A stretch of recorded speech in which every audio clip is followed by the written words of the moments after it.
Hi masters, for you మీకోసం ఛానల్కి స్వాగతం సుస్వాగతం. ముందుగా మన జగద్గురు అయిన బ్రహ్మర్షి పితామహ పత్రిజీ గారికి, మన గురుమాతకి నా ఆత్మ ప్రణామాలు మాస్టర్స్. ఓకే మాస్టర్స్, ప్రతిరోజు మన ఛానల్లోని ధ్యానం, స్వాధ్యాయం, సజ్జన సాంగత్యం జరుగుతుంది మాస్టర్స్.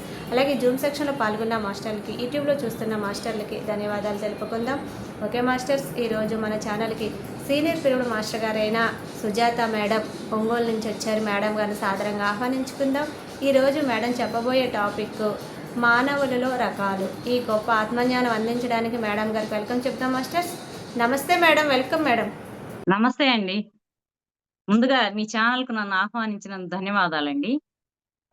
నా పరిచయానికొస్తే నా పేరు సుజాత అండి. నేను వృత్తిరీత్యా ఒక ఉపాధ్యాయురాలిని.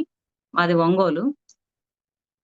అయితే ఈరోజు నేను మానవుల్లో రకాలు అనే టాపిక్ తోటి మీ ముందుకు రావడం జరిగింది. మొదటగా నాకు జన్మనిచ్చినటువంటి నా తల్లిదండ్రులకు, అదేవిధంగా ఈ ధ్యాన మార్గాన్ని ప్రపంచానికి అందించినటువంటి డాక్టర్ బ్రహ్మర్షి పితామహ పత్రిజీ గారికి, ఇంకా ప్రతిరోజు కూడా మాకు ప్రాతకాల జూమ్ సెషన్ ద్వారా ఎంతో గొప్ప ఆత్మజ్ఞానాన్ని అందిస్తున్నటువంటి మా ప్రియతమ గురువులు అయినటువంటి బ్రహ్మర్షి తడవర్తి వీరరాఘవరావు గారికి, బ్రహ్మ విద్వరిష్ట తడవర్తి రాజ్యలక్ష్మి మేడం గార్లకు ముందుగా నా అనంతకోటి ఆత్మ ప్రణామాలు తెలియజేసుకుంటున్నాను.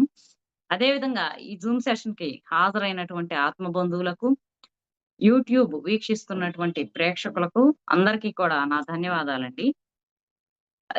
సహజంగా ఇప్పుడు ఈరోజు వరలక్ష్మి వ్రతం. కానీ ధ్యాన మార్గంలో రాకపూర్వం మనం కూడా ఎన్నో వ్రతాలు చేశాము. వైభవ లక్ష్మి వ్రతాలని, వరలక్ష్మి వ్రతాలని. కానీ ఆ తర్వాతే తెలిసిందనమాట. ఇక్కడ లక్ష్మీదేవి ఇవన్నీ అంటే ఏంటి? మామూలుగా మనం అనుకుంటాము వరలక్ష్మి వ్రతం రోజు ఏదో ఆ లక్ష్మీదేవికి పూజ చేసి మనం బాగా డబ్బు రావాలని ఇలా కోరుకుంటూ ఉంటాం. అజ్ఞానంతో ఉన్నప్పుడు అలా చేశామనమాట. అసలు లక్ష్మీదేవి అంటే ఏంటి? లక్ష్మి అంటే సేవ. ఇక్కడ మనం చూసినట్లయితే విష్ణుమూర్తి పాదాల దగ్గరే లక్ష్మీదేవనేది ఉంటుందనమాట. అంటే ఏంటి? విష్ణుమూర్తికి సేవ చేసింది అంటే, అందరిలో ఉన్నది ఆత్మే అన్నది మనం తెలుసుకున్నాం. పత్రిజీ గారి ద్వారా, అదేవిధంగా రాఘవరావు సార్ ద్వారా. అందరిలో ఉన్నది ఆ భగవంతుడే అయినప్పుడు, అందరికీ సేవ చేయటమే అసలైన లక్ష్ములనమాట. ఎవరైతే ఈ మార్గంలోకి వచ్చి, వారు పొందినటువంటి జ్ఞానాన్ని అందరికి పంచుతూ, అందరిలో ఉన్నటువంటి అజ్ఞానాన్ని ఎవరైతే తొలగిస్తూ ఉంటారో, అలాంటి వారందరూ కూడా నా ఉద్దేశంలో లక్ష్మీదేవులే. కేవలం డబ్బుంటే లక్ష్మి కాదు. ఆత్మ జ్ఞానాన్ని అందరికి పంచటమే మనం చేయవలసినటువంటి సేవ అన్నమాట. ఈ సేవ ఎవరు చేసినా కూడా వారు లక్ష్మీదేవులే. వారు జ్ఞానాన్ని అందించటం కానీ, లేక వారు అందించలేనప్పుడు వారి ద్వారా అందించటం కానీ, ఇవన్నీ కూడా సేవే అన్నమాట. ఈరోజు వరలక్ష్మి వ్రతంలో ఉన్నటువంటి అంతరార్థం అదే అన్నమాట. లక్ష్మి అంటే సేవ అంటారు పత్రిజీ గారు.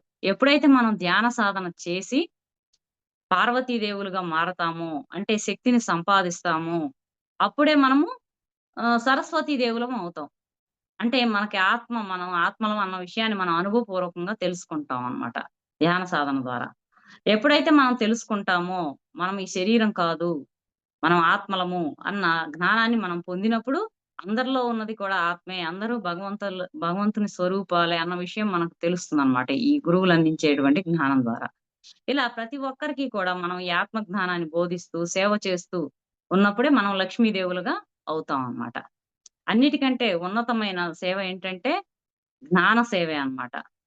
అంటే ఈ జ్ఞానాన్ని గనక మనం ఈ ఆత్మ జ్ఞానాన్ని అందరికీ అందించినట్లయితే ఇది జన్మ జన్మలకు వారిలో నిక్షిప్తమవుతుంది వారి ఆత్మలో. కాబట్టి జన్మ జన్మలకి అవసరమైనటువంటి జ్ఞానాన్ని అందించటమే అసలైన సేవ. అదే లక్ష్మీదేవి తత్వం అని పత్రిజీ గారు గూడా చెప్తూ ఉంటారనమాట. సరే, ఈరోజు ఇంతవరకు నాకు తెలిసిన విషయాలు మీకు షేర్ చేయడం జరిగింది. ఈరోజు నా టాపిక్ ఏంటంటే అసలు మానవుడు అంటే ఎవరు? అదే విధంగా మానవ జీవిత లక్ష్యం ఏంటి? గమ్యం ఏంటి? గుణాన్ని బట్టి మానవులు ఎన్ని రకాలుగా ఉంటారు? అన్న విషయాలను మనం ఈరోజు తెలుసుకుందాం. ఈ టాపిక్ అనేది మా గురువు గారైనటువంటి బ్రహ్మర్షి తటవర్తి వీర రాఘవరావు గారు లాక్‌డౌన్ సమయంలో ఒక వీడియో సందేశం ద్వారా ఇవ్వడం జరిగిందనమాట. ఈ టాపిక్‌కు సంబంధించిన జ్ఞానాన్ని. ఆ టాపిక్‌ని ద్వారా నేను తెలుసుకున్న విషయాలు మీ అందరితో కూడా ఈరోజు షేర్ చేసుకుంటున్నాను. మొట్టమొదటగా మనం మానవుడు అంటే ఏంటంటే, సహజంగా మనకి బాహ్యంగా కనిపించేటువంటి శరీరమే మనం అని అనుకుంటాం ఈ మార్గంలో రాకపూర్వం. కానీ మానవుడు అంటే ఆత్మ. మానవుడు అంటే శరీరము, మనసు, ఆత్మ. ఈ మూడిటి కలయికే మానవుడు అన్న విషయం మనం సద్గురువు దగ్గరకు వచ్చాకే మనం తెలుసుకోవడం జరిగింది. అంటే బాహ్యంగా కనిపించే దేహం మనం అని అనుకుంటాం. కానీ మనం ఒక ఆత్మజ్ఞానం పొందాక మనం ఆత్మలము. ఈ శరీరాన్ని తీసుకొని భూమి మీదకి వచ్చాం. అప్పుడే మనం మానవులం అయ్యాం అన్న విషయం మనం గురువులు చెప్తేనే మనకు తెలిసిందనమాట. అంటే అంతకుముందు అజ్ఞానంలో ఉన్నాము. ఎప్పుడైతే గురువులు సద్గురువులను ఆశ్రయించామో అప్పుడే మనకు మనం ఆత్మలము అనేది మనం తెలుసుకున్నాము. ఆత్మే భగవంతుడు అంటారు పత్రిజీ గారు. అంటే ఆ పరబ్రహ్మ నుండి విడబడిన అంశాత్మలం మనం. ఈ అంశాత్మలు ఏం చేశాయంటే శరీరాలను ధరించి భూమి మీదకి రావడం జరిగిందనమాట. అప్పుడు మనం మానవులం అయ్యాం. ఇక్కడ మానవుడు అంటే శరీరము, మనసు, ఆత్మల కలయిక. బాహ్యంగా కనపడే శరీరాన్ని దాన్నే దేహం అని కూడా అంటారనమాట.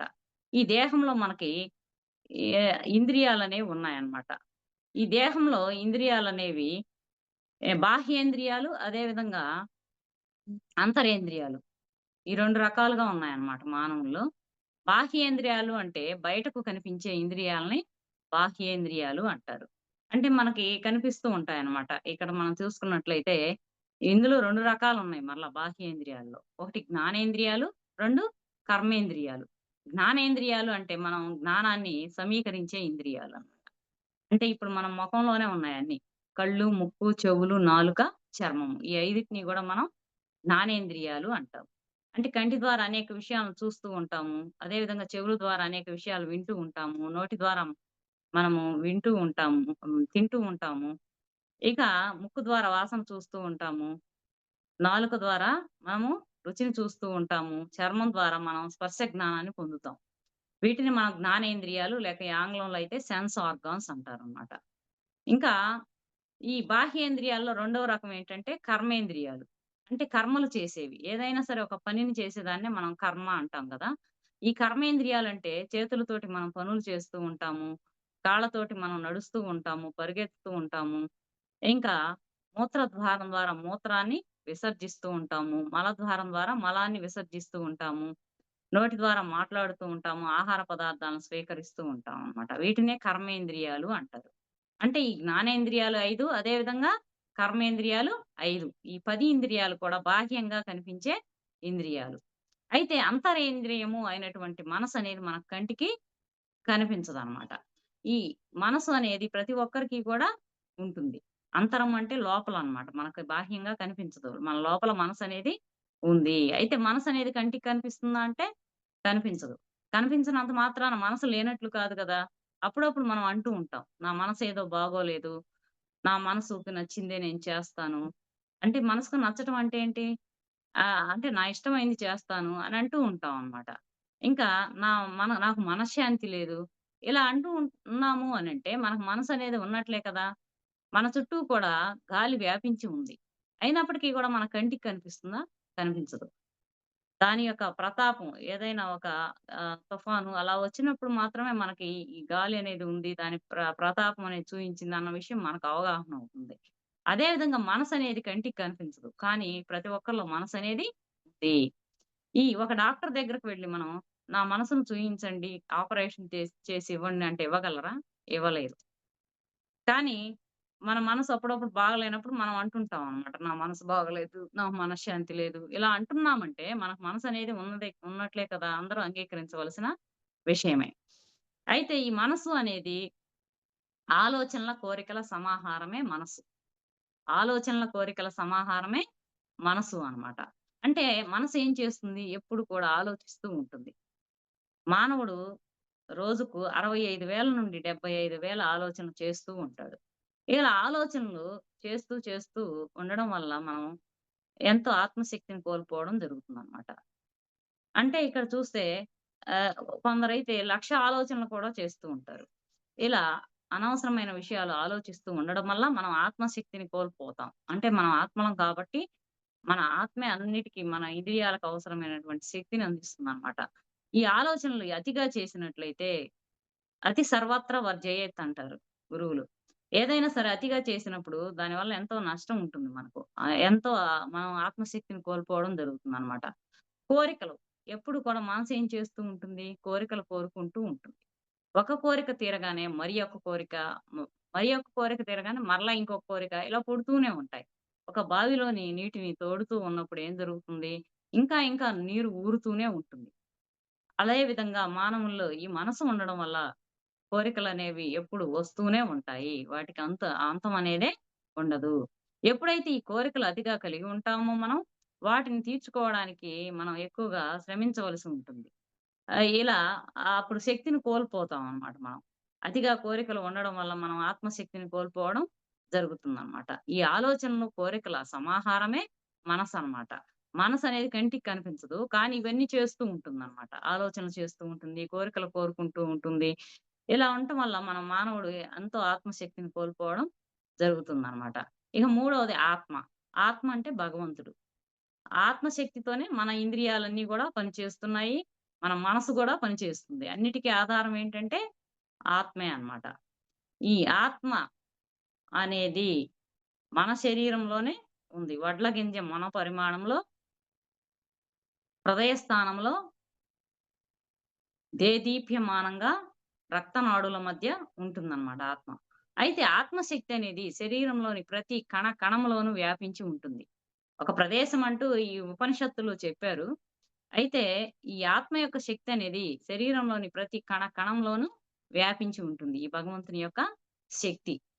కానీ మనం ఏమనుకుంటాము, ఈ మార్గంలో రాకపోవడము మనం శక్తిహీనులం అనుకుంటాం. మనమేమి చేయలేమనుకుంటాం. కానీ మనం ఆత్మలము అన్న విషయం ఎప్పుడైతే సద్గురువు చెప్తారో, ఆత్మ అనంత శక్తి కలది అని చెప్పినప్పుడు మనలోనే అనంత శక్తి దాగి ఉంది. మనం ఆత్మలము, మనము భగవంతుని స్వరూపాలము అన్న విషయం మనకు అర్థమవుతుంది.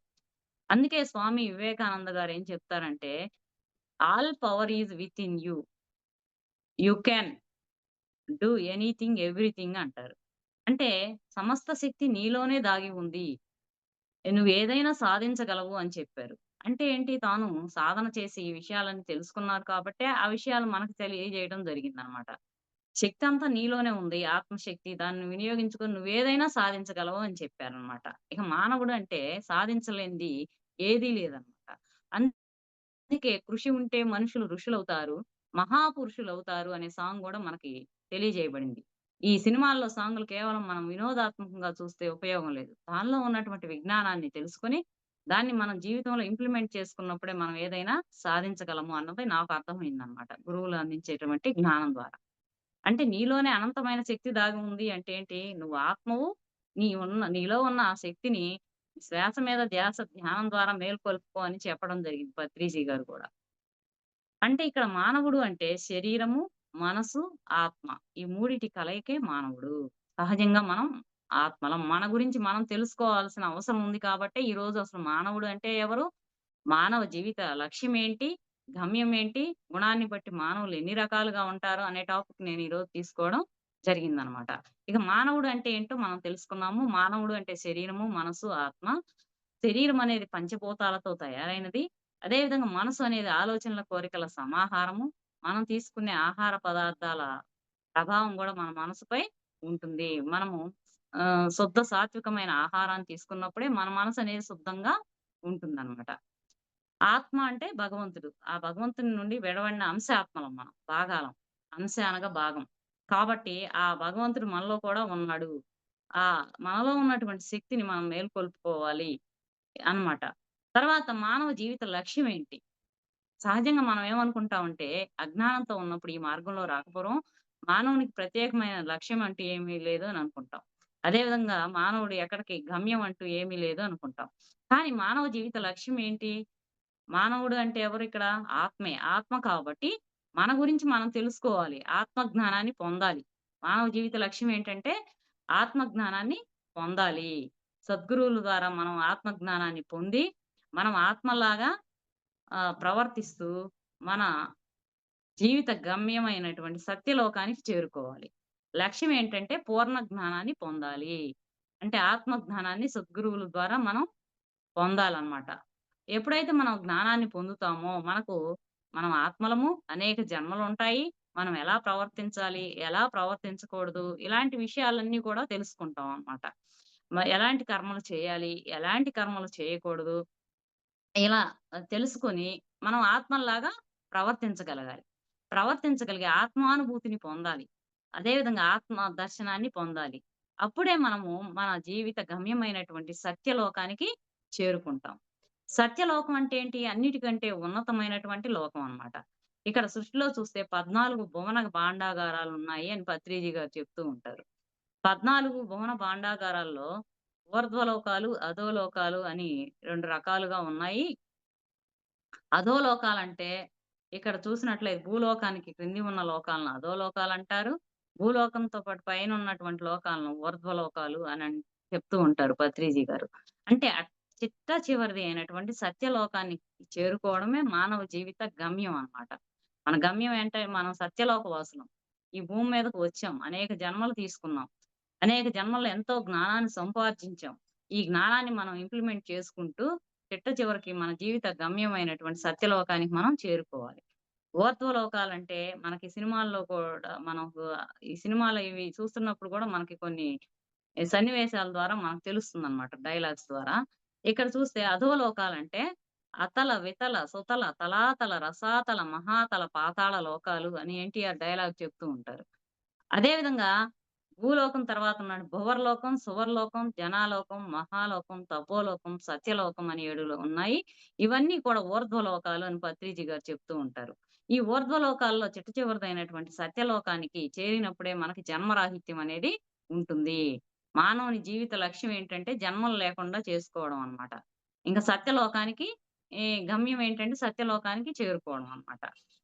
మానవ జీవిత లక్ష్యం ఏంటో తెలుసుకున్నాము. అదే విధంగా గమ్యం అనేది గూడా ఇప్పుడు మనం తెలుసుకున్నాం. ఇక తర్వాత చూసినట్లయితే, ఈ ధ్యాన మార్గంలోకి రాకపూర్వము మానవులు ఇన్ని రకాలుగా ఎందుకున్నారు?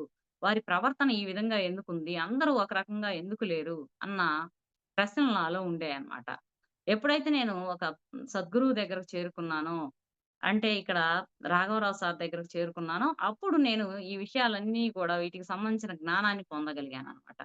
సో, అందరిని చూస్తే అందరు మానవులు ఒక రకంగా ఎందుకు లేరు?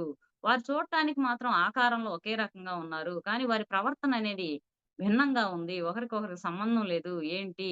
అన్న ప్రశ్నలుండేయన్నమాట నాలో. అప్పుడు యోగి వేమన గారు ఏం చెప్తారు? ఆహ్, ఉప్పు కప్పురంబు ఒక్క పోలిక నుండు. చూడ చూడ రుచులు జాడ వేరు. పురుషుల పుణ్య పురుషులు వేరయ్య. విశ్వదాభిరామ వినురవేమ అని అంటారు. అంటే ఉప్పు, కర్పూరం అనేవి చూడటానికి ఒకే రకంగా ఉన్నప్పటికీ ఆహ్, మనం ఎప్పుడైతే వాటి యొక్క రుచిని మనం తెలుసుకున్నప్పుడే ఇది ఉప్పు, ఇది కర్పూరం అనేది మనకు అర్థమవుతుంది. చూడటానికి పైగా 2 కూడా తెల్లగానే ఉంటాయి. చూడ చూడ రుచులు వాటి జాడ వేరు. అంటే వాటి యొక్క రుచులు వేరుగా ఉంటాయి. పురుషులందు పుణ్య పురుషులు వేరయ్య అన్నారు. ఇక్కడ పురుషులు అంటే ఆధ్యాత్మిక పరిభాషలో జీవుడు అని అర్థం అన్నమాట. కానీ మనం సహజంగా ప్రాపంచిక మార్గంలో ఉన్నప్పుడు పురుషుడు అంటే ఇక్కడ మగవారని, అదే విధంగా స్త్రీ అంటే ఆడవారని, ఈ బసెస్‌లో అవి సీట్స్ మీద కూడా ఉంటాయన్నమాట. పురుషుడు, స్త్రీలు, స్త్రీలను గౌరవించండి ఇలా అనుకుంటాం. కానీ ఆధ్యాత్మిక మార్గంలోకొచ్చాకే పురుషుడు అనగా జీవుడు అన్నది తెలుసుకున్నాం. అంటే ఆత్మ అని. అంటే మానవుడని. ఈ మానవ శరీరాన్ని తీసుకొని ఆత్మొచ్చింది కాబట్టి, ఆధ్యాత్మిక పరిభాషలో ఇక్కడ పురుషుడు అనగా జీవుడు అని అర్థం. జీవుడే దేవుడు అంటారు. ఆది శంకరాచార్యుల వారు. అంటే ఉప్పు కప్పు రంబు ఒక్క పోలిక నుండు చూడ చూడ రుచులు జాడవేరు. పురుషులందు పుణ్య పురుషులు వేరయ్య విశ్వదాభిరామ వినురవేమ అన్నారు వేమన గారు. ఎందుకని అంటే ఆయన యోగి కాబట్టే ఎంతో అంతరార్థం ఉంది ఈ యొక్క పద్యంలో. ఉప్పు, కర్పూరం చూడటానికి ఒకే రకంగా ఉన్నప్పటికీ కూడా దాని యొక్క రుచి తెలుసుకున్నప్పుడే మనకది ఉప్పు, కర్పూరం అనేది ఏ విధంగా అర్థమవుతుందో, అదే విధంగా పురుషులందు పుణ్య పురుషులు వేరయ్య. మానవులందరూ కూడా చూడటానికి ఒకే రకంగా ఉంటారు. అంటే చూడటానికి 2 కళ్ళుంటాయి, ఒక ముక్కుంటుంది, నోరుంటుంది, కాళ్ళు, చేతులుంటాయి. ఇవన్నీ ఉంటాయి. కానీ చూడటానికి అందరూ ఒకే రకంగా కనిపిస్తూ ఉంటారు. కలర్స్‌లో కొంత తేడా ఉండొచ్చు, హైట్‌లో తేడా ఉండొచ్చు. కానీ వారి యొక్క ప్రవర్తనలో మాత్రం వేరుగా ఉంటారనమాట. ఇక్కడ పురుషులందు పుణ్య పురుషులు వేరయ్య అంటే, ఈ పురుషుడంటే జీవులు. జీవులంటే ఈ మానవులు. చూడటానికి అందరూ ఒక రకంగా ఉన్నప్పటికీ కూడా పుణ్య పురుషులు వేరుగా ఉంటారు. అలాంటి వారే సద్గురువులు. ఎంతో జ్ఞానాన్ని కలిగినటువంటి పత్రిజీ గారు, రాఘవరావు సారు, రాజ్యలక్ష్మి మేడం వీళ్ళందరూ కూడా మనకు తెలిసిన వారు. ఇంకా తెలియని వారెందరో ఉన్నారు సద్గురువులు. వారు ఎంతో జ్ఞానాన్ని అందిస్తూ ఉన్నారు ప్రపంచానికి. కాబట్టి వాళ్ళని పుణ్య పురుషులు అన్నారు. పుణ్య పురుషులు వేరయ్యా అని చెప్పడం జరిగింది యోగి వేమన గారు. ఇందులో ఇంత అంతరార్థం ఉందన్నమాట. అయితే ఇక్కడ ఈ గుణాన్ని బట్టి ఇలా రకరకాలుగా మానవులు ఉండడానికి గల కారణం ఏంటంటే, నేను రాఘవరావు సార్ క్లాస్ ద్వారా తెలుసుకున్న విషయాలేంటంటే, గుణాన్ని బట్టి మానవుని యొక్క ప్రవర్తన అనేది ఉంటుంది. ఈ గుణం అనేది మానవుని యొక్క మనసును బట్టి ఉంటుంది. ఈ గుణం అనేది మానవుని యొక్క మనసును బట్టి ఉంటుందన్నమాట. మనసు మరి మలినంగా ఉన్నప్పుడు మానవుని యొక్క ప్రవర్తన అనేది ఒక రకంగా ఉంటుంది. మనసు శుద్ధంగా ఉన్నప్పుడు మరి ఒక రకంగా ఉంటుందన్నమాట. ఈ గుణాన్ని బట్టి మానవులనేది 3 రకాలుగా ఉంటారు అని భగవద్గీతలో గూడా చెప్పడం జరిగింది.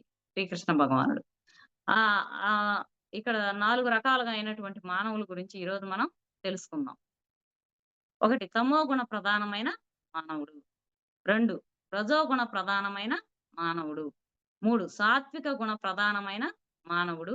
4 నిర్గుణుడు. గుణాన్ని బట్టి మానవులు 4 రకాలుగా ఉంటారు అని తెలియజేయడం జరిగిందనమాట. ఇక్కడ తమోగుణ ప్రధానమైన మానవుడు అనంటే ప్రారంభ జన్మల్లో ఉన్నటువంటి మానవుడు. అంటే 150 జన్మల లోపు జంతు జన్మ నుండి వచ్చినటువంటి మానవుడు 150 జన్మల లోపు ఉన్న మానవుల్ని తమోగుణ ప్రధానమైన మానవులు అంటారు. అంటే వీరిలో కొంత జంతు లక్షణాలు కూడా ఉంటాయన్నమాట. ఒక ఇంగు డబ్బా ఉంది. దాన్ని మనం శుభ్రంగా క్లీన్ చేసినప్పటికి గూడా ఆ ఇంగు వాసన పోదన్నమాట. ఆ సంస్కారాలు, వాసనలనేవి ఉండడం వల్ల వారి ప్రవర్తన అనేది వేరుగా ఉంటుందన్నమాట. ఈ జంతు జన్మ నుండి వచ్చిన జంతు లక్షణాలు కొన్నుంటాయి. జంతువేం చేస్తూ ఉంటుంది? ఎప్పుడు కూడా తింటూ ఉంటుంది, త్రాగుతూ ఉంటుంది, నిద్రిస్తూ ఉంటుంది. అంతేగాని ఏమీ పట్టించుకోదు. అదే విధంగా ఈ తమోగుణ ప్రధానమైన మానవులు ఏం చేస్తూ ఉంటారంటే, ఎప్పుడు కూడా బద్ధకస్తులుగా ఉంటారు. తినటం, త్రాగడం, నిద్రించడం. దీనికి పురాణాల్లో ఉదాహరణగా మనము కుంభకర్ణుడిని తీసుకోవచ్చు. కుంభకర్ణుడు ఏం చేస్తూ ఉంటాడు? 6 నెలలు తింటూ ఉంటాడు. 6 నెలలు త్రాగుతూ ఉంటాడు. ఇలా నిద్రపోతూ ఉంటాడు 6 నెలలు. అంటే వీరికి జీవితానికి అర్థం అనేది వీరి జీవితానికి అర్థం ఏంటనేది కూడా వీరికి తెలీదనమాట. వీరింకా ఎలా ఉంటారంటే తమోగుణ ప్రధానమైన మానవులు ఎప్పుడు కూడా అవివేకంతో ఉంటారు. అవివేకంతో ఉంటారు. ఎలా అంటే ఇప్పుడు మనం చిన్నప్పుడు కొన్ని కథలు చదువుకునే ఉంటాము. పరమానందయ్య శిష్యులు అనే దాన్ని తీసుకున్నట్లయితే, పరమానందయ్య గారికి 12 మంది శిష్యులనమాట.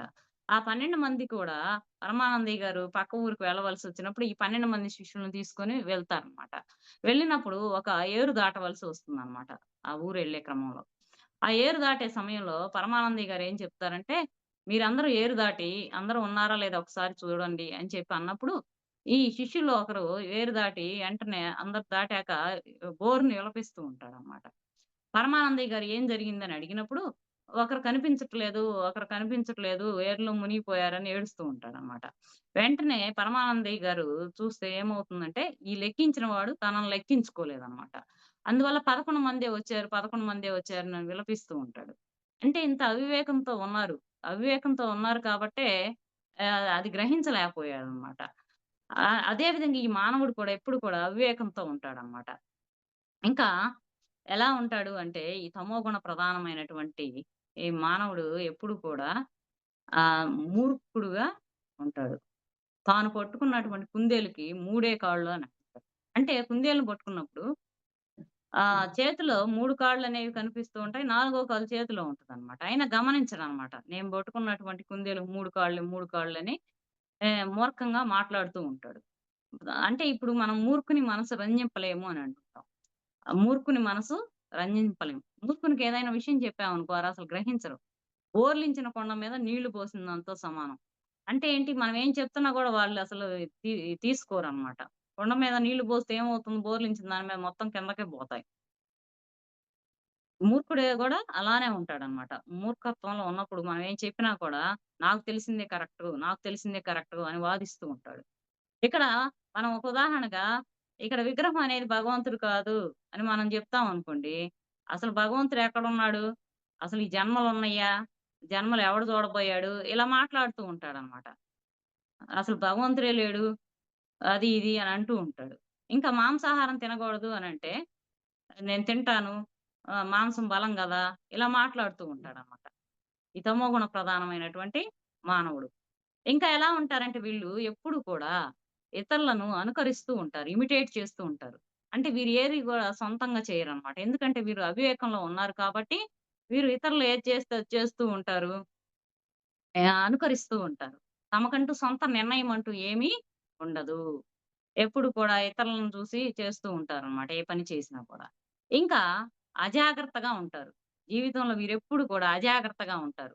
అంటే వీరికి వస్తువు యొక్క విలువ కూడా తెలీదనమాట. ఏ వస్తువైనా సరే అజాగ్రత్తగా నిర్లక్ష్యం చేస్తూ ఉంటారనమాట. ఉదాహరణకి ఏదైనా సరే ఒక వస్తువు అది పాడవుతుంది అనంటే దాన్ని ఎలా పడితే అలా ఉపయోగిస్తూ ఉంటారు.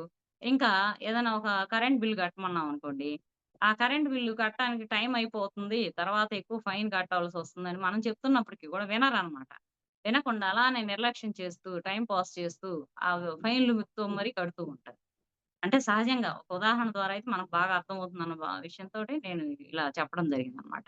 అంటే వీరికి అజాగ్రత్త ఎక్కువనమాట. ఆ వస్తువు పట్ల గాని, దేని పట్లైనా సరే నిర్లక్ష్య వైఖరి ఉంటుందనమాట. ఏమవుతుందిలే అన్నట్లు ఉంటుంది. ఎందుకంటే వీరి బుద్ధి వికసించలేదు కాబట్టి, వీరికి దానివల్ల ఎంత నష్టం అనే విషయం అనేది వీరికి అర్థం కాదనమాట. వీరి మనసనేది అతి మలినంగా ఉండడం చేత, వీరి బుద్ధి వికసించలేదు కాబట్టి, వీరు అవివేకంతో ఉన్నారు కాబట్టి, దానివల్ల నష్టం ఏంటి? దానివల్ల కష్టం ఏంటి? అన్న విషయం వీరికి అర్థం కాదనమాట. అందువల్ల వీరిలా చేస్తూ ఉంటారనమాట. ఇంకా చూస్తే వీరెప్పుడు కూడా మీ ఇంటికొస్తే ఏమిస్తావు? మా ఇంటికొస్తూ ఏం తెస్తావు? అన్న ధోరణిలోనే ఉంటారనమాట. అంటే ఇతరుల నుండి ఎప్పుడు ఆశిస్తూ ఉంటారనమాట. ఇలా ఈ ధోరణిలో ఉంటారనమాట. తమో గుణ ప్రధానమైన మానవులు. ఇంకా వీళ్ళు పాప కార్యాలు ఎక్కువగా చేస్తూ ఉంటారు. పాప కార్యాలు ఎక్కువగా చేస్తూ ఉండడం వలన వీరికి జీవితంలో అపార దుఃఖం అనేది కలుగుతుందనమాట. పత్రిజి గారు జెప్తారు గదా! పాపాలే రోగాలు, పుణ్యాలే భోగాలు. చిన్న చిన్న పాపాలు, చిన్న చిన్న రోగాలు, పెద్ద పెద్ద పాపాలు, పెద్ద పెద్ద రోగాలు. పాపమే లేకపోతే రోగమే లేదు అని అంటుంటారు.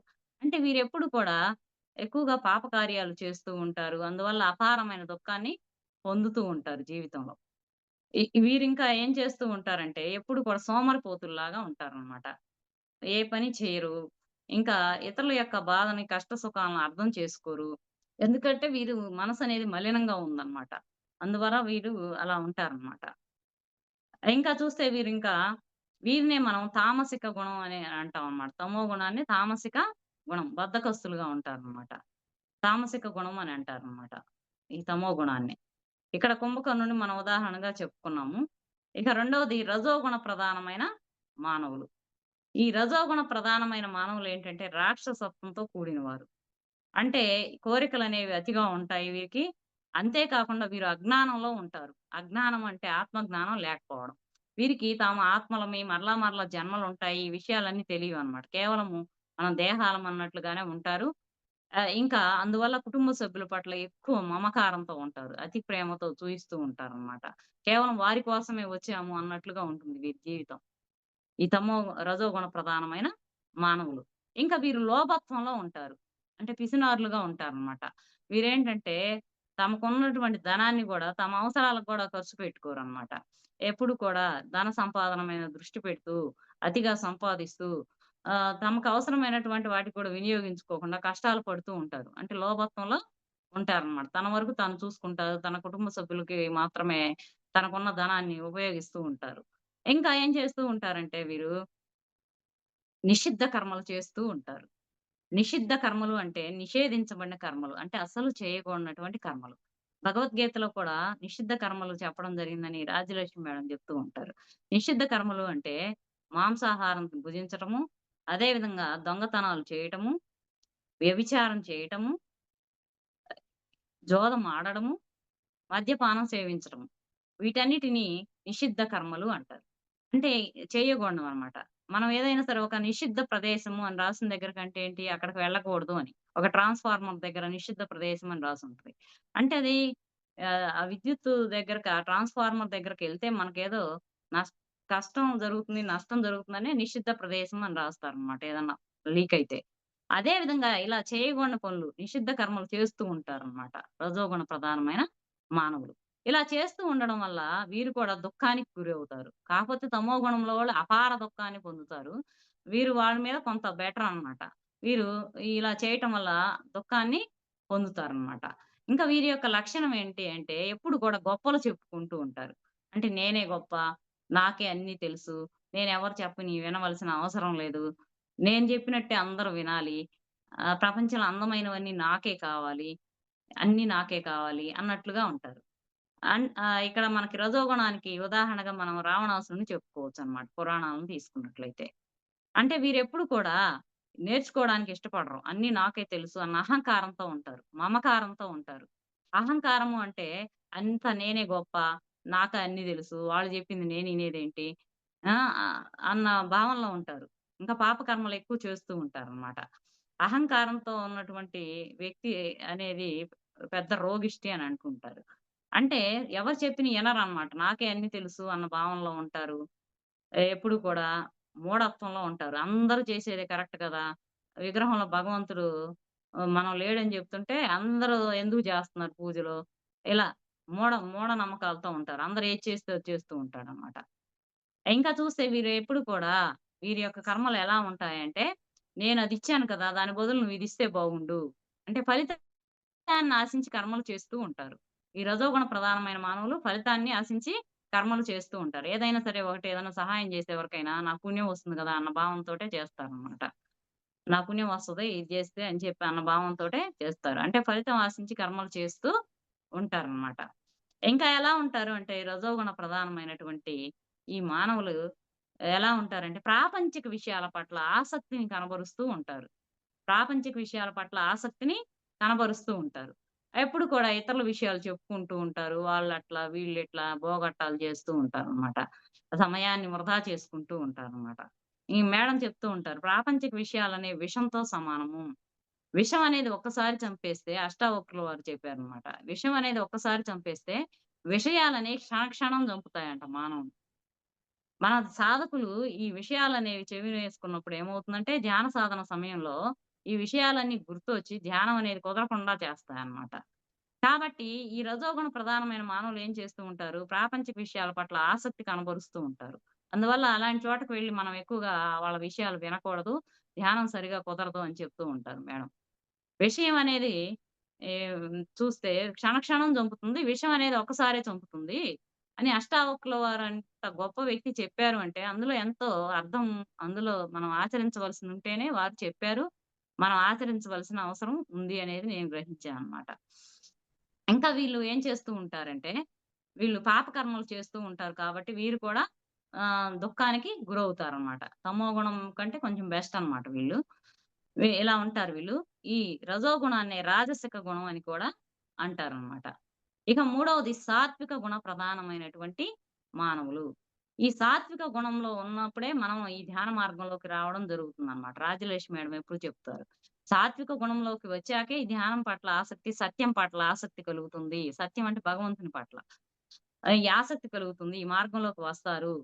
సాత్వికంబు మోక్ష సాధనంబు అని అంటారు మేడం. అంటే ఈ సాత్విక గుణం వచ్చిన వారే ఈ మోక్షానికి అర్హులు అని చెప్తూ ఉంటారనమాట. ఈ సాత్విక గుణ ప్రధానమైనటువంటి మానవులు ఎలా ఉంటారంటే, వీరికి అహంకారం అనేది ఉండదనమాట. అంటే నేను గొప్ప, నాకే అన్నీ తెలుసు ఇలా అనుకోరు వీళ్ళు. ఎవరేది చెప్పినా కూడా వింటూ ఉంటారు. అందరి దగ్గర నుండి జ్ఞానాన్ని సేకరిస్తూ ఉంటారు. ఒక తుమ్మెద ఏం చేస్తుంది? ప్రతి పువ్వులో ఉన్నటువంటి మకరందాన్ని స్వీకరిస్తూ ఉంటుంది. ఆ స్వీకరించి ఆ మకరందాన్ని ఉపయోగపడేలా ఉంటుందనమాట. అలాగా పెట్టి. ఒక తేనెటీగను తీసుకుందాము. అది అన్ని పువ్వుల్లో మకరందాన్ని తీసుకొచ్చి అక్కడ కూరుస్తుంది. అదే బాటసారులకిస్తుంది. అదే విధంగా జ్ఞాని అంటే ఈ సాత్విక గుణంలో ఉన్నవారు ఏం చేస్తూ ఉంటారంటే, ప్రతి ఒక్కరిలో ఉన్నటువంటి జ్ఞానాన్ని అన్నిటిని కూడా సేకరిస్తూ ఉంటారు. అన్ని విషయాలు మనకే కాదు అందరికి ఏదో కొంత తెలుసు అన్న ధోరణిలో ఉంటారు. అహంకారం అనేది ఉండదనమాట వీరిలో. వీరింకా ఎలా ఉంటారు అనంటే, ఆత్మజ్ఞానం పట్ల ఆసక్తిని కనబరుస్తారు. ఎవరైనా సద్గురువులు ఏదైనా ఆత్మజ్ఞానానికి సంబంధించిన విషయాలు చెప్తూ ఉంటే, వీరు వెంటనే అట్రాక్ట్ అయిపోతూ ఉంటారనమాట. అంటే ఇయన్నీ కూడా కొత్త విషయాలు. ఇవి మనకు తెలియవు కదా! అన్న ఆసక్తి కనబరుస్తారు వినడానికి. ఇంకా మనం ఇన్ని విషయాలు తెలుసుకోవాలా? ఇంత నేర్చుకోవాలా? ఇన్ని విషయాలు మనం ఎప్పుడు వినలేదే! కొత్తగా ఉన్నాయే! అన్న ఆసక్తిని కనబరుస్తూ ఉంటారు. రాఘవరావు సారు అదేవిధంగా పత్రిజీ గారు పీఎంసీ ఛానెల్‌లో లాక్‌డౌన్ సమయంలో ఈ చెప్తూ ఉంటే, ఈ బోధ చేస్తూ ఉంటే ఎంతో ఆసక్తిగా ఉండేది నాకు. ఇలా ఇన్ని విషయాలున్నాయా? ఇన్ని విషయాలు మనకు తెలియవు గదా! అని చెప్పి రోజు కూడా ఎంతో ఇష్టంగా వినేదాన్ననమాట నేను. ఇది తర్వాత నాకు తెలిసిందనమాట. సాత్విక గుణంలోకొచ్చాము మనం ఈ విషయాలన్నీ కూడా. అంటే ఆత్మ జ్ఞానం పట్ల వీరు ఆసక్తిని కనబరుస్తూ ఉంటారు. గురువులు అందించేటువంటి జ్ఞానకాంక్ష ఎక్కువగా ఉంటదనమాట వీళ్ళు. ఇంకా తెలుసుకుందాం, ఇంకా తెలుసుకుందాం, ఇంకేముంది? ఇంకా మనం తెలుసుకోవాల్సింది ఇంతుందా? ఇలా ఉంటారు. అహంకారం అనేది ఉండదనమాట వీరిలో. వీరింకా బుద్ధి వికసించిన వారనమాట. సాత్విక గుణంలోని వారు వివేకవంతులు. బుద్ధి వికసించింది వీళ్ళకి. వీళ్ళ మనసు గూడా శుద్ధిగా ఉంటుందనమాట కొంత. అందువల్ల వీరేంటంటే గురువులు అందించేటువంటి జ్ఞానాన్ని వీళ్ళు స్వీకరించగలుగుతారు. అర్థం చేసుకోగలుగుతారు. వాటిని ఆచరిస్తూ ఉంటారనమాట. ఇలా సాత్విక గుణంలోకి వచ్చిన వారేం చేస్తూ ఉంటారంటే, వారి బుద్ధి వికసించి ఉంది కాబట్టి, వారు చేసే పనులు కూడా మంచి మంచి పనులే చేస్తూ ఉంటారు. అంటే అందరికి ఉపయోగపడే పనులు చేస్తూ ఉంటారు. ఇలా అందరికీ ఉపయోగపడే పనులు చేస్తూ ఉండడం వల్ల వీరెప్పుడు కూడా సుఖంగా ఉంటారనమాట. మంచి పనులు చేసినప్పుడు మన జీవితం అనేది మంచిగా ఉంటుందనమాట. ఎప్పుడైతే మనం ఈ గురువుల ద్వారా జ్ఞానాన్ని అందుకుంటామో, ఈ విషయాలను తెలుసుకొని జీవితంలో ఆచరిస్తూ ఉంటారు. ఈ సాత్విక గుణంలో ఉన్నటువంటి ఈ మానవులనమాట. ఇంకా ఇక్కడ సాత్విక గుణంలోకి వచ్చిన మానవులు ఎప్పుడు కూడా ఈ స్వాధ్యాయం పట్ల ఆసక్తిని కలిగి ఉంటారు. అంతే కాకుండా ధ్యాన సాధన పట్ల ఆసక్తిని కలిగి ప్రతిరోజు సాధన చేస్తూ ఉంటారు. ఇంకా ఈ స్వాధ్యాయం చేస్తూ ఉంటారు. గురువులందించే జ్ఞానాన్ని పొందుతారు. దాన్ని అందరికి పంచటానికి ఇష్టపడతారనమాట. అందరికి తెలియజేద్దాము అన్న భావన వారిలో ఉంటుందనమాట. ఈ సాత్విక గుణ ప్రధానమైన మానవుడు ఈ విధంగా ఉంటారు. సాత్విక గుణాన్ని సత్వ గుణము అంటారు. సత్వ గుణము అంటారు. సాత్ అంటే ఏంటి ఇక్కడ? 7 గుణాలు. 7 మంచి లక్షణాలన్నమాట. సత్వగుణ సంపద అని అంటారు. అది భగవంతునికి ఉన్నటువంటి 7 గుణాలు. ప్రేమ, దయ, కరుణ, శక్తి, శాంతి, జ్ఞానము ఇవన్నీ ఉంటాయన్నమాట వీరిలో. సహనము ఇవన్నీ ఈ 7 గుణాలను కలిగి ఉండటమే భగవంతుని లక్షణాలన్నమాట. ఈ సత్వగుణ సంపదను కలిగి ఉంటారు. ఇంకా నాలుగవ రకమైనటువంటి మానవుడు నిర్గుణుడు. నిర్గుణుడు అంటే సంవత్సరాలు ధ్యాన సాధన చేసిన మానవుడు నిర్గుణ స్థితికి ఎదుగుతాడనమాట. మనసనేది శుద్ధిగా గావించబడి, ఇక్కడ శూన్యమయ్యి శూన్యము, పరిశూన్యము, మహాపరిశూన్యం అంటారు గురువులు. ఇలా అయినప్పుడు శక్తిమంతులుగా మారతారు. అదే విధంగా ఆత్మలము అన్న విషయాన్ని అనుభవపూర్వకంగా తెలుసుకుంటారు. వీళ్ళు నిర్గుణులు అనమాట. మన గురువులు నిర్గుణులనమాట. భగవంతుని స్థితికి ఎదిగిన వారు నిర్గుణులు అంటే. వీరెప్పుడు కూడా ఏం చేస్తూ ఉంటారు అనంటే, అహం బ్రహ్మాస్మి, తత్వమసి అన్న విషయాలను బోధిస్తూ ఉంటారు. అంటే అహం బ్రహ్మాస్మి అంటే నేను భగవంతుడిని. తత్వమసి నీవు కూడా అదే అయి ఉన్నావు. అందరిలో ఉన్నది కూడా అదే అన్న విషయాల్ని వీరు బోధిస్తూ ఉంటారు గురువులు. ఇంకా వీటిని ఆచరిస్తూ ఉంటారు. వీరు జ్ఞానాన్ని ప్రపంచానికి అందిస్తూ ఉంటారు. అనేక చోట్లకి తిరిగి ప్రచారం చేస్తూ ఉంటారు. తమ జీవితాన్ని ఇతరులకు అంకితం చేస్తారనమాట. అందరికీ జ్ఞానాన్ని పంచుతూ, తమ యొక్క సమయాన్ని, శక్తిని, జ్ఞానాన్ని అందరికీ పంచుతూ, లోక కళ్యాణకరమైన పనులు చేస్తూ ఉంటారనమాట. వీరే నిర్గుణ స్థితికి ఎదిగిన మానవుడనమాట. అంటే నిర్గుణుడు అంటే భగవంతుని స్థితికి ఎదిగిన వారు. పురాణాలను తీసుకున్నట్టయితే శ్రీరాముడు, శ్రీకృష్ణుడు వీళ్ళందరూ గూడా నిర్గుణ స్థితికి. ఇక్కడ సత్వగుణం అంటే విభీషణుడు మనం ఉదాహరణగా చెప్పుకోవచ్చనమాట. విభీషణుడు బుద్ధి స్థితిలో ఉన్నవాడనమాట. రావణాసురుడు సీతాదేవిని అపహరించి తీసుకొచ్చినప్పుడు విభీషణుడు మనం అలా చేయకూడదు. పరుల యొక్క భార్యను అలా తీసుకురాకూడదు. ఇది తప్పు. ఎప్పుడైనా తప్పు ఒప్పుకొని శ్రీరాముడి దగ్గరికి వెళ్లి క్షమించమని అడుగు అని చెప్తాడన్నమాట విభీషణుడు. అయినా రావణాసురుడు వినడనమాట. అంటే బుద్ధి స్థితిలో ఉన్నవారు కాబట్టే విభీషణుడు అలా చెప్పడం జరిగిందనమాట. ఇక్కడ తమోగుణ ప్రధానమైన మానవుడి లక్షణాలు, రజోగుణ ప్రధానమైనటువంటి మానవుని లక్షణాలు, సాత్విక గుణ ప్రధానమైనటువంటి మానవుని లక్షణాలు, నిర్గుణుడు. వీరి యొక్క లక్షణాలు మనం తెలుసుకోవడం జరిగింది. అయితే తమోగుణ ప్రధానమైనటువంటి మానవుడు మరణిస్తే ఎక్కడికి వెళ్తారు అనంటే, వీళ్ళెప్పుడు కూడా అతిగా పాప కార్యాలు చేస్తూ ఉంటారు కాబట్టి, వీరు అధోలోకాలకు వెళ్తారనమాట మరణించాక. ఈ ఆత్మ అనేది మరణించాక అధోలోకాలకి వెళ్తుందనమాట. అదే విధంగా రజోగుణ ప్రధానమైనటువంటి మానవుడు మరణించినప్పుడు ఆత్మ అనేది ఎక్కడికి వెళ్తుందంటే, మధ్యస్థ లోకాలకు వెళ్తుంది. ఇక సాత్విక గుణము ప్రధానమైనటువంటి మానవులు మరణిస్తే ఊర్ధ్వలోకాలకు వెళ్ళడం జరుగుతుందనమాట. ఇక నిర్గుణులు అనేది శరీరాన్ని వదిలేస్తే వాళ్ళు సత్యలోకానికి వెళ్ళడం జరుగుతుంది. ఇక జన్మ అనేది ఉండదనమాట వారికి. అయితే తమోగుణ ప్రధానమైనటువంటి మానవుని యొక్క మనసు ఏ విధంగా ఉంటుంది అనంటే, ఒక బోర్లించిన కొండ పైన ఒక బోర్లించిన కొండలాగా తమోగుణ ప్రధానమైనటువంటి ఆహ్, మానవుని యొక్క ఆత్మ పైన మనసెలా ఉంటుందంటే, బోర్లించిన కొండలాగా ఉంటుందంట. అంటే ఆత్మ పైన ఆ బోర్లించిన కొండ ఉండడం వల్ల అసలు ఆత్మ వెలుగనేది బయటికి రాదనమాట. అంటే మనస్సు అంత మలినంగా ఉంటుందనమాట. ఆత్మపై ఉన్నటువంటి మనసు అంత మలినంగా ఉంటుంది. రజోగుణ ప్రధానమైనటువంటి మానవుడంటే ఆత్మే గదా! ఆత్మపై ఉన్నటువంటి ఈ మనసనేది ఎలా ఉంటుంది అనంటే, బోర్లించిన గంపలాగా ఉంటుంది. బోర్లించిన గంప అంటే అక్కడక్కడ కొంత వెలుతురు కొంచెం బయటకొస్తూ ఉంటుంది ఆత్మ యొక్క వెలుగు. ఇక సాత్విక గుణ ప్రధానమైనటువంటి మానవుని యొక్క అంటే ఆత్మ పైన మనసనేది ఎలా ఉంటుందంటే, గాజు చిమ్నీ మాదిరిగా ఉంటుందనమాట. అంటే గాజు చిమ్నీలో అంటే కొంతవరకు గూడా కొంచెం మనశ్శుద్ధిగా ఉండటం వల్ల ఆ వెలుగనేది ఆత్మ యొక్క వెలుగనేది బయటకు ప్రకటితమవుతూ ఉంటుందనమాట. ఇక నిర్గుణులు వీరి యొక్క ఆత్మ పైన అసలకి ఏది కూడా బోర్లించినట్లు ఉండదు. అంత కోటి సూర్యుల కాంతితోటి వెలిగిపోతూ ఉంటుంది వీరి యొక్క ఆత్మ వెలుగు, వీరి యొక్క జ్ఞానము ఇవన్నీ. సద్గురువులు ఎప్పుడు కూడా వారు ఎంతో శక్తివంతులుగా ఉంటారు. ఎంతో జ్ఞానాన్ని అందిస్తూ ఉంటారు. జ్ఞానం మనకు అందిస్తూ ఉంటారు. వెలుగుని ఇక్కడ జ్ఞానంతో పోల్చవచ్చనమాట. ఈ విధంగా ఉంటుందనమాట. ఎంతటి వారలైనా కాంతదాసులే అని పత్రిజీ గారు చెప్పడం జరిగింది. అంటే మనం ఏమనుకుంటామంటే ప్రాపంచిక జీవితంలో ఉన్నప్పుడు కాంత అనగా స్త్రీ అనుకుంటాం. ఎంతటి వారులైనా సరే స్త్రీలోలుడే, ఎంతటి అధికారైనా ఇలా అనుకుంటాం. కానీ ఆధ్యాత్మిక మార్గంలోకొచ్చాక కాంత అనగా గుణాలు, ప్రకృతి యొక్క గుణాలు అన్నది తెలుసుకోవడం జరిగింది.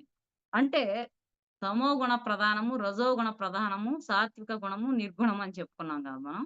మానవులు ఇలా రకరకాలుగా ఉండడానికి కారణం ఏంటంటే వారి యొక్క మనసు, వారి యొక్క మనసు యొక్క మాలిన్యాన్ని బట్టి వారి యొక్క గుణం అనేది, వాళ్ళ యొక్క ప్రవర్తన అనేది ఉంటుంది అనేది తెలుసుకున్నాను నేను. అంటే ఇక్కడ ఏం చేయాలి? ఇప్పుడు తమో గుణంలోని వాళ్ళు రజోగుణము, రజోగుణంలోని వాళ్ళు సాత్విక గుణము, సాత్వికంలోని వాళ్ళు నిర్గుణులు అవ్వాలంటే మనసును శుద్ధి చేసుకోవాలన్నమాట. అంటే మనసనేది మలినంగా ఉండడం వల్లే వారి యొక్క ప్రవర్తన ఆ విధంగా ఉంది. కాబట్టి చేయవలసిన పనేంటి? మనిషి అనేది మన మాట చెప్తే మారడనమాట. మనసు మారితేనే మనిషి మారతాడు. నేనెన్నో సార్లు చెప్పాను చిలక చెప్పినట్లు. కానీ వీడు వినడం లేదు అని అంటారు మనం. మనం అనుకుంటాం. కానీ వారు మారరు. ఎందుకంటే చిలక అనేది మనసు ఉండదు కాబట్టి, ఆ చిలక మనం ఏదైనా మాటలు నేర్పించినప్పుడు అవే మాటలు పలుకుతూ ఉంటుంది. చిలక చెప్పినట్టు చెప్పాను వినలేదంటే చిలక వింటుంది. ఎందుకంటే మనసు లేదు కాబట్టి. మానవుడికి మనసుంది కాబట్టి వినడు. కాబట్టి మనసు ఏం చేయాలి? శుద్ధ సాత్వికమైనటువంటి శాకాహారం తీసుకుంటూ గంటలు గంటల శ్వాస మీద ధ్యాస ఉంచి ధ్యానం చేయాలి. అప్పుడే మనసు మారుతుంది. మనసు మారితేనే మనిషి మారతాడు. మనిషి మారటం అంటే ఏంటి? వారి యొక్క గుణం అనేది మారుతుంది. అందువల్ల వారి యొక్క ప్రవర్తన మారుతుందనమాట. ఈ విషయాలన్నీ కూడా నేను తెలుసుకోవడం జరిగింది. నేను తెలుసుకున్న విషయాలే ఈరోజు మీ అందరికీ షేర్ చేయడం జరిగింది. కాబట్టి మనిషి యొక్క గుణం అనేది మారాలంటే, అంటే ప్రవర్తన మారాలంటే ఏం చేయాలి? శుద్ధ సాత్వికమైనటువంటి శాకాహారం తీసుకుంటూ శ్వాస మీద ధ్యాస ధ్యానం మాత్రమే చేయాలి. మాట మీద ధ్యాస, పాట మీద ధ్యాస ఇలాంటివి కేవలము ఏదో కొంతవరకే. కొంత సమయం వరకు మనకి ధ్యానం కుదిరే వరకే. ఎప్పుడైతే మనకి మనసనేది ఎప్పుడు కంట్రోల్ అవుతుందంటే, శ్వాస మీద ధ్యాస పెట్టినప్పుడే కంట్రోల్ అవుతుంది. మనసుకు, శ్వాసకు సంబంధం ఉందన్నమాట. కాబట్టి శ్వాస మీద ధ్యాస ఉంచి ధ్యానం చేసినప్పుడే మనసనేది శుద్ధి గావించబడుతుంది. ఎప్పుడైతే మనసు శుద్ధి గావించబడుతుందో మనకు బుద్ధి వికసిస్తుంది. బుద్ధి వికసించిన వారిని అందరూ కూడా ఇష్టపడతారు. ఒక మొగ్గగా ఉన్నప్పుడు ఎవరు కూడా ఇష్టపడరు. పువ్వు వికసించినప్పుడే ఇష్టపడతారు. అదే విధంగా మానవుల్లో కూడా బుద్ధి వికసించి లోక కళ్యాణకరమైన పనులు చేసే వ్యక్తుల్ని అందరూ కూడా ఇష్టపడతారు. కాబట్టి మన యొక్క గుణం మారాలన్నా, మన యొక్క ప్రవర్తన మారాలన్నా ఏం చేయాలి? శుద్ధ సాత్వికమైన శాకాహారం తీసుకుంటూ గంటల గంటల ధ్యాన సాధన చేయాలి. ఇలా మానవులు రకరకాలుగా ఉండడానికి గల కారణం ఏంటంటే వారి మనసే. వారి మనసు మంచిది కాదు కానీ వారందరూ కూడా భగవంతుని స్వరూపాలే అన్నది పత్రిజీ గారి ద్వారా, రాఘవరావు సార్ ద్వారా తెలుసుకోవడం జరిగింది. కాబట్టి వారి యొక్క మనసును బట్టి వారి ప్రవర్తన అలా ఉంది. కాబట్టి వారి ప్రారంభ జన్మలు, మధ్యస్థ జన్మలు, చివరి జన్మలు ఇలా ఉంటాయి. వారిని కూడా మనము మనకంటే క్రింది స్థాయిలో ఉన్న సోల్స్ కాబట్టి వారిని క్షమించాలి. కాకపోతే ధ్యాన సాధన చేయమని చెప్పాలి అని చెప్తూ ఉంటారు. ఈరోజు నాకింత చక్కటి అవకాశాన్ని ఇచ్చినందుకు ధన్యవాదాలు తెలుపుకుంటున్నాను. Thank you madam. Thank you so much madam. For you మీకోసం మన ఛానల్కి వచ్చి ఎంతో గొప్ప ఆత్మజ్ఞానం అందించిన మాస్టర్లందరికీ, సుజాత గారికి, అనిత గారికి, రేవతి మేడం గారికి ధన్యవాదాలు తెలుపుకుందాం మాస్టర్స్. Thank you masters.